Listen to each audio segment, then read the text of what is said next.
If anyone were to come up to you and ask what was the most amazing, life-changing, incredible, unforgettable thing you had ever witnessed in your whole life, what would you respond? What could you say? Thinking about it, I can only imagine, but I think that the birth of your child, or when you first saw that wonderful new life, that would be a game changer, yes? And even for those not unfortunate to have our own children, we see so many incredible things, either with our own eyes or through the magic of television. I can remember seeing the launching of the space shuttle for the first time, or even just considering the scientific incredibleness of man-made satellites locked in a geocentric orbit above the Earth, hundreds of miles. Up there in space is also circling an International Space Station. It's been there for decades, constantly filled with people who spend months at a time up there. How about walking on the moon and returning home? For me personally, one of the most amazing things is that Hubble Space Telescope.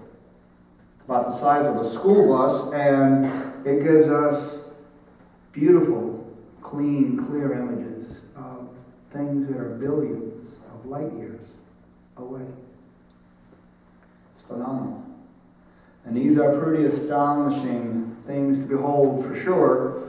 But after a while, our awe and amazement of even these things seems to fade in the background to where they can become almost commonplace. I remember a few years back, Don and I went to the Chicago Air and Water Show, and there on the ground was sitting one of those Harrier jets.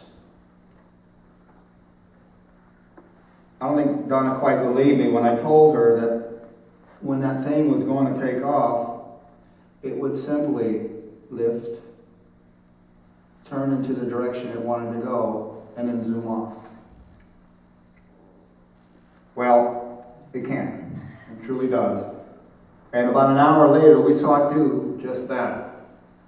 I don't remember if I told her how loud it was going to be. And it was very loud as those turbine engines lifted that massive jet plane off the ground. I think she was somewhat amazed, or at least impressed. The Marines have used these for years, and I was fairly familiar with them, but I'd never actually been at the same place watching one of them things take off like that. And I can tell you it was pretty impressive even for me. And I think about it even now and again when I see one on TV or something like that. But I wouldn't consider that life-changing. For me or for Donna, probably. But however, if we were to have witnessed what Elisha saw, we read this morning, as they were walking along and talking together, suddenly a chariot of fire and horses of fire appeared and separated the two of them. And Elijah went up to heaven in a whirlwind.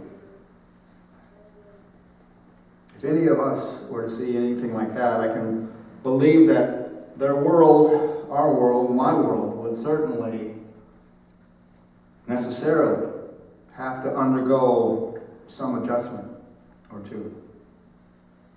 And I am pretty positive that my reaction would not be the same as Elisha when he ripped his clothes. I would probably freak out a lot more than that. 2 points of clarification on the study, on the story here. Firstly, the names sound pretty familiar and they do often get confused. They were both prophets, but Elisha was Elijah's protege, or apprentice, if you will. Elisha did not come into his full self as a prophet until after Elijah departed. And secondly, I have heard people say that Elijah was taken up by the chariots and horses of fire, and that would not be correct. Our scriptures clearly say that Elijah went up to heaven in a whirlwind.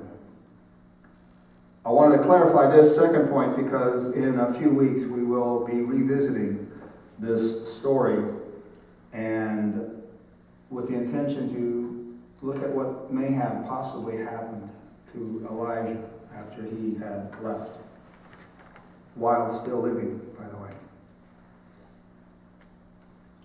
So, after this, Elisha returns across the river. We didn't read it this morning, but he picks up Elijah's cloak, the rolled up cloak that he tapped the water and separated it, and he taps the water and goes back. And the 50 men or so saw him do that, and they realized that Elisha had taken over the role of Elijah. The God-given abilities seem to have been transferred from Elijah to Elisha. One more thing to notice here. If you were to read on in 2 Kings, you will see many marvelous things that Elisha was able to do. But there's a specific one in chapter 4. One particular miracle reminds us of Jesus. Elisha feeds 100 people from just a few loaves of bread, and there's even bread left over. Just as with Jesus feeding the 5,000, and there was left over. Now, on our New Testament this morning, we look at the Transfiguration. This is actually called Transfiguration Sunday. And we are highlighting, pun intended, a powerful and very memorable revelation of the glory that is the Son of God. This revelation was given to Peter, James, and John, the inner circle, if you will, of the apostles. They were a select few, and of them, these even fewer. These same three were the ones who were present at the raising of Jairus' daughter, and were also with Jesus at Gethsemane. But that day at Gethsemane would be later. For today, they were privileged to witness something which surely had to alter their understanding of who and what Jesus is. Peter, James, and John beheld Jesus standing and speaking with none other than Elijah and Moses. These whom the Jewish world considers the greatest of the great prophets. And if that was not enough and could not be topped, Jesus himself, his appearance, had altered, even enhanced. Mark says that what they saw was the clothes of Jesus becoming the brightest and the whitest of whites, whiter than anyone in the world could bleach them. I didn't know they had bleach back then, but okay. Matthew adds Clorox is that old. Matthew adds a bit more to his description. He says that he was transfigured before them. His face shone like the sun, and his clothes became as white as the light. So not only Jesus' clothes, but Jesus himself. But both Gospels tell of Peter fumbling for words, and then the cloud enveloping them. And I feel I must defend Peter a bit here. I have heard multiple sermons where Peter is chastised for comparing the three on equal footing. Peter said, "Rabbi, it's good for us to be here. Let us put up 3 shelters, one for you, one for Moses, and one for Elijah." And yes, he was in error by saying that Moses and Elijah were on the same footing with Jesus. But in that situation, to be able to say anything, I think would be pretty remarkable. But Mark gives Peter a little bit of an excuse. He says he did not know what to say. They were so frightened. And I realize some of you may not believe it, but even your pastor has been guilty of speaking before thinking a time or two. You were able to forgive me, and it looks like neither God nor Jesus faulted Peter very much. Both Gospels described the cloud enveloping them, but in Matthew's account, it said, while he was still speaking, a bright cloud enveloped them.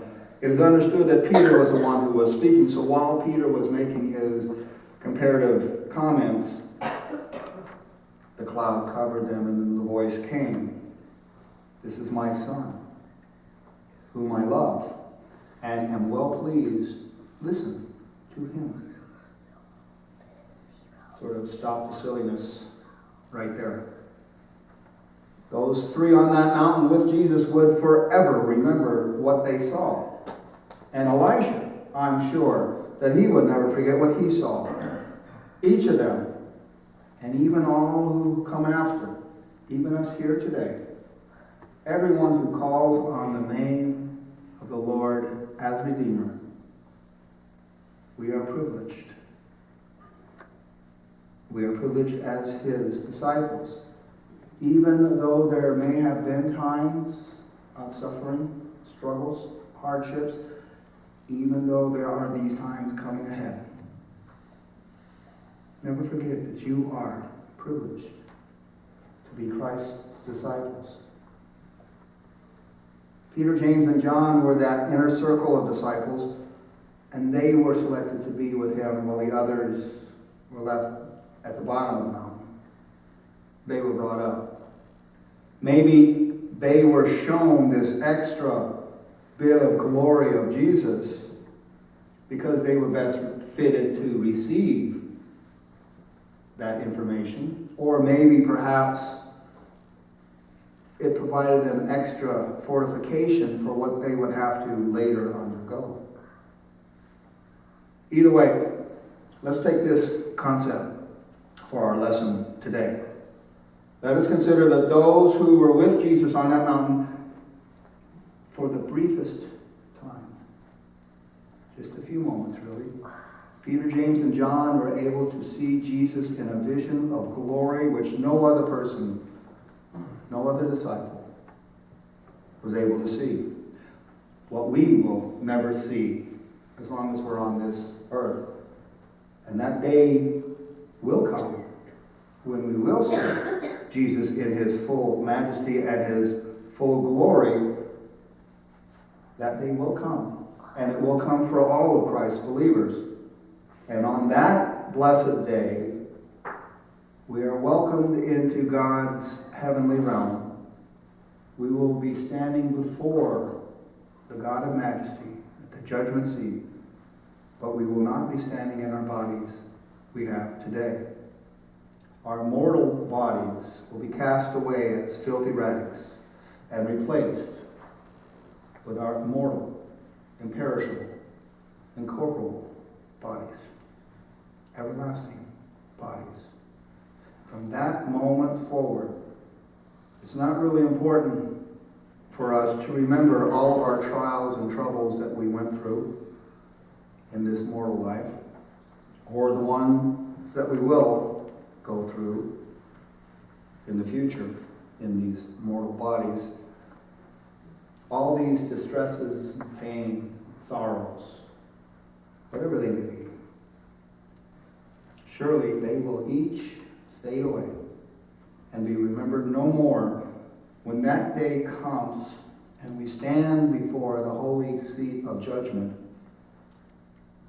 witnessing what our mortal eyes cannot see.